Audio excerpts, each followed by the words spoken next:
අද නම් සෑහෙනම වැටෙනවා. දවසම වැටෙනවා කියලා කියනවා. වාන්න පුළුන් වගේ ලස්සන.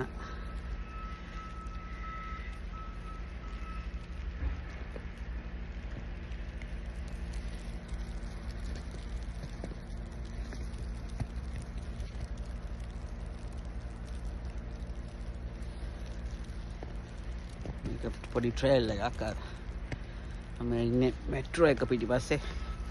මේ මෙට්‍රෝ කියලා තියෙනවා සුපර් මාකට් එක. මම අවශ්‍ය පොඩි ගෙදරට අවශ්‍ය පොඩි බඩු වගේ ගන්න ආවා. ඒ අතර මේ ට්‍රේල් එක පොඩ්ඩක් බලන්න කියලා. අංගනොත් වෙනනම්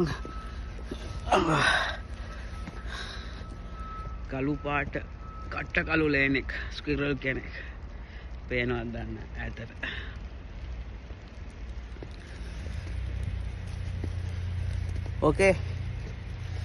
ඕකේට සමය උදා වෙන්න ඕනේ. අත්තර තව දවස් 14යි. පීස්.